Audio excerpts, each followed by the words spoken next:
चरण के चुनाव प्रचार में सियासी पार्टियां जुट चुकी हैं। एनडीए और महागठबंधन के नेता ताबड़तोड़ चुनाव प्रचार में जुटे हुए हैं। पहले चरण के लिए मतदान 13 नवंबर को होना है। 13 नवंबर को पहले चरण का रण है और इस वजह से पहले चरण की बिसात प्रत्याशियों ने झोंक दी है अपनी पूरी ताकत। 30 अक्टूबर है नाम वापसी का आखिरी दिन। त्योहार पर भी देखिए चुनावी रंग चढ़ा है। 2024 का जनादेश के लिए तैयार है पूरा झारखंड। अलग अलग विधानसभा की तस्वीरें हम आपको दिखा पाएंगे, जहां पर जनता की राय जानने की हम कोशिश जरूर करेंगे। झारखंड के रन में कौन किस पर भारी पड़ता हुआ नजर आएगा, ये भी हम देख पाएंगे जब 23 नवंबर को चीजें स्पष्ट हो पाएगी। हमारे संवाददाता राकेश हमारे साथ जुड़ेंगे। राकेश का एक बार रुख कर लेते हैं और उनसे जानने की कोशिश करते हैं। राकेश, इस वक्त आप कौन से ऐसे विधानसभा क्षेत्र में मौजूद है और वहां की जनता का मिजाज क्या कुछ कह रहा है आगामी विधानसभा चुनाव को लेकर? देखिए, मैं फिलहाल लोहरदगा में मौजूद हूं और फिलहाल जो है वो आजसू के केंद्रीय अध्यक्ष सुदेश महतो जो है वो बीजेपी के यहाँ जो पार्टी का दफ्तर है वहां पहुंचे हैं। एक मीटिंग हो रही है चुनाव के बाबत। हालांकि वो मीटिंग खत्म हो चुकी है जिसमें बीजेपी के भी कई नेता मौजूद हैं। और जहां तक लोहरदगा की बात है, लोहरदगा की जनता की बात है, उनके मूड और मिजाज की बात है, तो देखिए अभी जनता वेट एंड वॉच की स्थिति में है। 13 तारीख को यहां मत डाले जाएंगे और फिलहाल जनता जो है अपने पत्ते नहीं खोल रही है। ये जरूर है कि पॉलिटिकली अगर हम बात करें तो चुनावी जो तपिश है वो पूरा बढ़ा हुआ है। ये जमीन जो है लोहरदगा की वो एक वक्त आजसू की जरूर रही। यहाँ से कमल किशोर भगत 2 टर्म के विधायक रहे।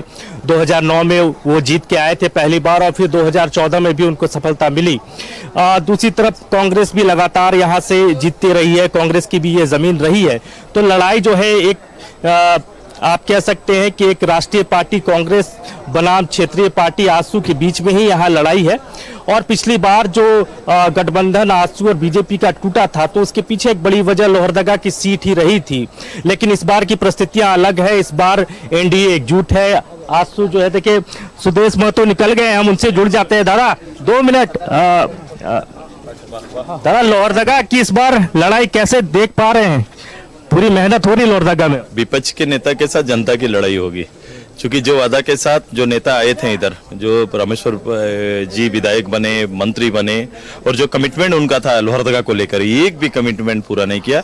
वो कभी भी विधायक के रूप में ना मंत्री के रूप में, दोनों रूप से लोकप्रिय नहीं रहे। दादा, ये जमीन आपकी रही है, कमलदा यहाँ से 2 टर्म के विधायक रहे और ये कहा जाता है कि सिल्ली की तरह ही ये सबसे ज्यादा महफूज सीट रहा है आजसू के लिए। बिल्कुल, ये मेरा कर्मभूमि की तरह रहा है। मैं एक गाँव डहर सारे चीजों से वाकिफ हूँ और लोगों की भावना से भी वाकिफ हूँ। बीच में निश्चित रूप से चूक हुआ था, लेकिन अब एक मुश्त होकर एनडीए यहाँ से बड़ी जीत। इस बार बीजेपी साथ है, एनडीए मजबूत है यहाँ पूरी तरीके से। पिछले बार आप लोग अलग अलग थे। आप देखो, हम दोनों, हमारा कार्यक्रम और उसकी रूपरेखा देख के आपको अंदाज होगा कि किस रूप से हम लोग जा रहे हैं। क्योंकि चुनाव का वक्त है, बहुत जगह जाना है सुष्मिता, लिहाजा उतना वक्त न नेता दे पा रहे हैं, न कार्यकर्ता दे पा रहे हैं, न पार्टी के प्रत्याशी दे पा रहे हैं। देखिए नीरू शांति भगत भी हैं, हम उनसे भी जुड़ते हैं। यहाँ की प्रत्याशी हैं, एनडीए की आजसू की प्रत्याशी है। नीरू जी कैसा माहौल है इस बार लोहरदगा का? इस बार बहुत अच्छा माहौल है और सबका अभी एनडीए गठबंधन के तहत हम चुनाव लड़ रहे हैं, तो सबका आशीर्वाद है, सबका सहयोग है। लोहरदगा की जनता का आशीर्वाद मिलेगा नीरू शांति भगत को? जरूर मिलेगा, क्योंकि स्वर्गीय कमल किशोर भगत यहाँ के बेटा थे, अभी उसकी बहू चुनाव लड़ रही है, तो बहू का आशीर्वाद सभी देंगे। कमलदा यहाँ से विधायक रहे 2 टर्म के और उसके बाद आप पिछली बार भी चुनाव लड़ी थी लेकिन बहुत सफलता आपको नहीं मिली। इस बार क्या उम्मीद कर रही हैं आप?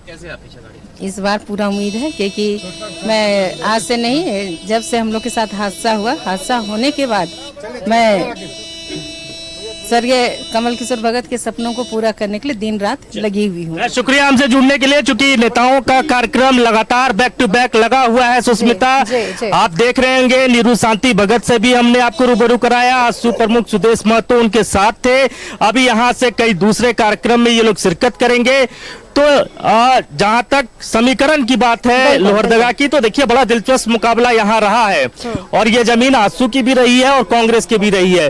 वर्तमान में कांग्रेस के यहां से जो सिटिंग विधायक हैं, हेमंत सरकार में मंत्री रामेश्वर उरांव यहां से चुनावी मैदान में है।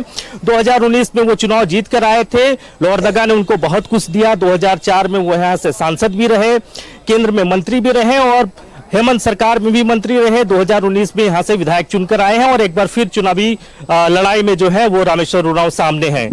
सुस्मिता।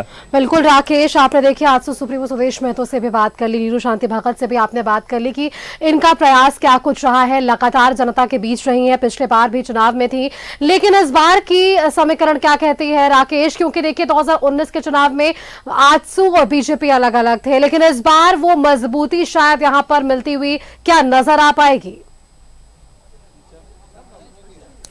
अब बिल्कुल देखिए, पिछले बार का जो चुनावी समीकरण था वो अलग था। लोहरदगा ही वो सीट थी जिसकी वजह से एनडीए का गठबंधन टूटा था, एनडीए से आजसू अलग हुआ था। लेकिन इस बार लोहरदगा की सीट आजसू के कब्जे में है, आजसू को ये सीट मिली है और इसलिए उम्मीद करनी चाहिए कि ये वाला जो समीकरण होगा जिसमें बीजेपी भी है और आजसू भी है और पूरी मजबूती के साथ यहाँ है। अभी थोड़ी देर पहले आजसू प्रमुख सुदेश महतो बीजेपी के नेताओं के साथ बैठक भी कर रहे थे। तो उम्मीद है आजसू को कि इस बार यहाँ से केला जो है वो जरूर सफलता मिलेगी केला को, और इसी उम्मीद के साथ जो है वो पसीना बहाया जा रहा है। लेकिन दूसरी तरफ देखिए, कांग्रेस की भी जमीन रही है। 2005 में सुखदेव भगत यहां से चुनाव जीत कर आए, उसके बाद से अभी आपने देखा होगा कि लोहरदगा के सांसद भी हैं सुखदेव भगत, लोकसभा चुनाव में भी उनको सफलता मिली। तो देखिए लड़ाई है और लड़ाई दिलचस्प होगी लोहरदगा में। अब ये देखना है कि लोगों का मूड और मिजाज क्या है, लोग क्या कांग्रेस के साथ हैं या क्षेत्रीय पार्टी आजसू के साथ लोग जाएंगे। बिल्कुल राकेश, बहुत बहुत शुक्रिया राकेश आपका हमारे साथ जुड़ने के लिए और सीधी बातचीत आज से सुप्रीमो सुदेश में तो नीरू शांति भगत से भी करने के लिए, ताकि उनकी राय भी हमने जान लिया कि क्या कुछ इनके विषय हैं आगामी विधानसभा चुनाव को लेकर।